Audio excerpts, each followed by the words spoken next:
Watch and burn. Hey everybody. So tonight I want to discuss the Trailer Park Boys' third and final movie from I think 2014 or 2015, and that is the decidedly unfunny and a little too serious Don't Legalize It.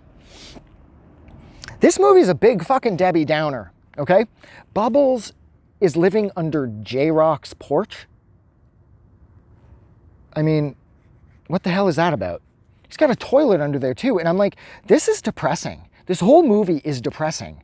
I mean, Julian's selling piss. He feels like Julian's on the verge of bankruptcy. I mean, the selling the piss idea, that's not a bad idea because people need clean pee.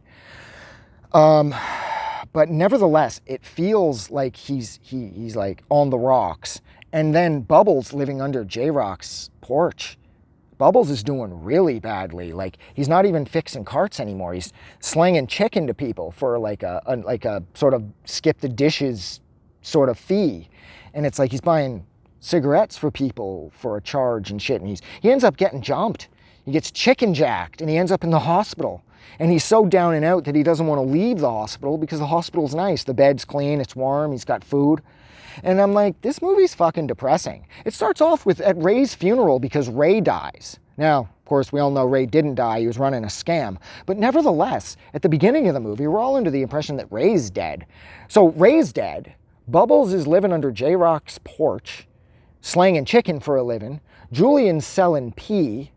And Ricky seems to be, Ricky's trailer's really nice and he's got a ton of weed, but it seems like even Ricky's sort of hit a financial impasse because he can't seem to sell all the weed or whatever. So they all need money. And then Bubbles ends up having the opportunity to move away when his parents left him that bus house thing, that school bus house thing, which was awesome. But I don't know, this movie is just not funny. And I'm not saying that to insult it. I just mean the tone, the story, what the characters are experiencing. I mean, the one part that I thought was really funny is when Mike Smith, Bubbles, breaks character. When Ricky, they're all in the car and Julian smells like pee and Ricky says, fuck, next time you'll probably start selling shit for some reason.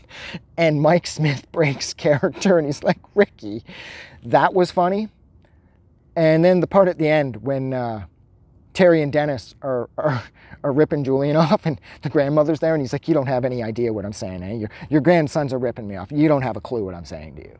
I thought that was pretty funny too. But that was it. This movie is sad and kind of depressing.